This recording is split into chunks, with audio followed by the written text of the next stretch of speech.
Bienvenue. Aujourd'hui, on va se plonger dans la version française de 1984. On est donc en Océania, ce monde oppressant sous l'œil constant de Big Brother via les télécrans, et on suit Winston Smith, notre protagoniste qui commence un acte de rébellion assez fou, tenir un journal secret. Oui, c'est ça. Il nous donne vraiment un accès presque physique, je dirais, à l'atmosphère du livre et aux pensées de Winston. Tout à fait. L'objectif, c'est qu'on essaye ensemble de décortiquer un peu les mécanismes de contrôle du parti, la quête de vérité de Winston, sa lutte antérieure, à travers ces moments sonores clés. Alors, allons-y. On découvre assez vite des personnages assez ambigus. Julia, par exemple. Ah oui, Julia. Au début, il la suspecte. Il se dit agent de la police de la pensée. Et puis, O'Brien, ce membre du parti intérieur. Fascinant et intimidant à la fois. Winston a cet espoir secret. Oui, il se demande si derrière l'orthodoxie apparente d'O'Brien, il n'y a pas juste de l'intelligence, peut-être une forme de dissidence cachée. C'est ça qui est intéressant, cette ambiguïté. Exactement. Mais à côté de ça, le contrôle, lui, il est absolu. Les yeux de Big Brother qui vous poursuivent, comme le disent bien les extraits, ça crée une pression constante. Il n'y a pas d'évasion possible. Mm, Et ça va jusqu'aux émotions. Les 2 minutes de la haine, par exemple, Goldstein, désigné comme l'ennemi public numéro un, et cette foule poussée dans une espèce de hideuse extase faite de frayeur et de rancune. Oui, cette frénésie collective. Voilà. Ce qui est frappant quand on entend ça, c'est sûrement le son de cette unanimité forcée. On sent que l'émotion est fabriquée, dirigée. Et même la famille, les enfants transformés en espions qui dénoncent leurs propres parents. Et c'est terrifiant, cette pression constante. Et face à ça, comment il articule sa rébellion, lui? Il y a le journal déjà. Oui, le journal. Un acte subversif énorme, adressé au futur ou au passé, au temps où la pensée est libre. Et il y a aussi ce rêve récurrent avec O'Brien qui lui dit « Nous nous rencontrerons là où il n'y a pas de ténèbres Oui, cette phrase le hante littéralement. ». C'est ça. Et sa rébellion, elle prend une dimension très personnelle, presque charnelle avec Julia. Pour Winston, c'est clair. L'acte sexuel accompli avec succès était un acte de rébellion. Le désir était un crime de la pensée. C'est une façon de réaffirmer l'individu face à la négation du parti. Une rébellion par le corps, en quelque sorte. Exactement. Et au cœur de tout ça, il y a cette quête d'une vérité objective, inaltérable. La liberté, c'est la liberté de dire que 2 et 2 font 4. C'est fondamental.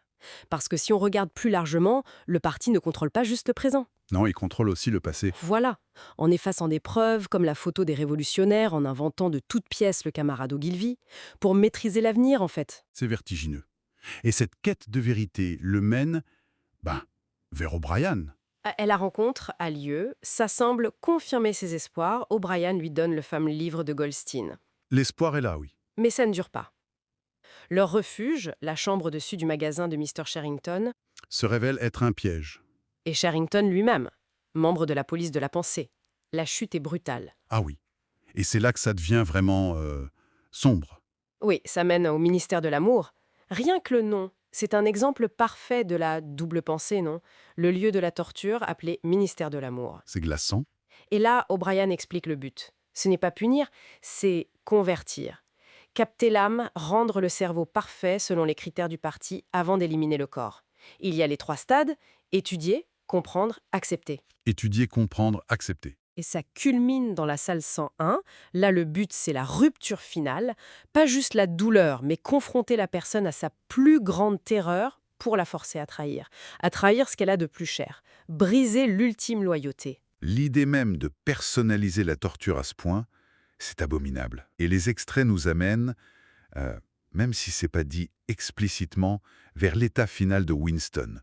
On l'imagine au café du Châtaignier, Oui, libéré, physiquement. mais complètement brisé à l'intérieur. Peut-être qu'il trace 2 plus 2 égale 5 dans la poussière, comme symbole de cette soumission totale. Il se crée même ce faux souvenir de réconciliation avec sa mère. Pour masquer sa propre trahison, oui. C'est la victoire finale du parti. L'annonce d'une victoire militaire à la radio, ça devient le déclic final.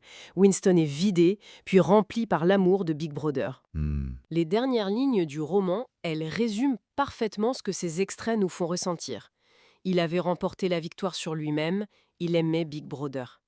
c'est l'anéantissement total de l'individu. Donc en gros, ces moments sonores nous montrent tout le chemin, de la petite étincelle de révolte, la quête de vérité, l'amour comme acte politique, jusqu'à la chute et l'amour forcé de l'oppresseur. Absolument. Et ça nous laisse un peu songeurs, non? Qu'est-ce qui fait qu'un esprit résiste ou ne résiste pas face à un système qui veut le démanteler? C'est quoi la frontière entre survivre et se perdre soi-même? Et puis, forcément, on se pose la question, est-ce que ces mécanismes de contrôle, de manipulation de la réalité, décrits par Orwell et qu'on entend presque dans ces extraits, est-ce que ça trouve encore des échos aujourd'hui?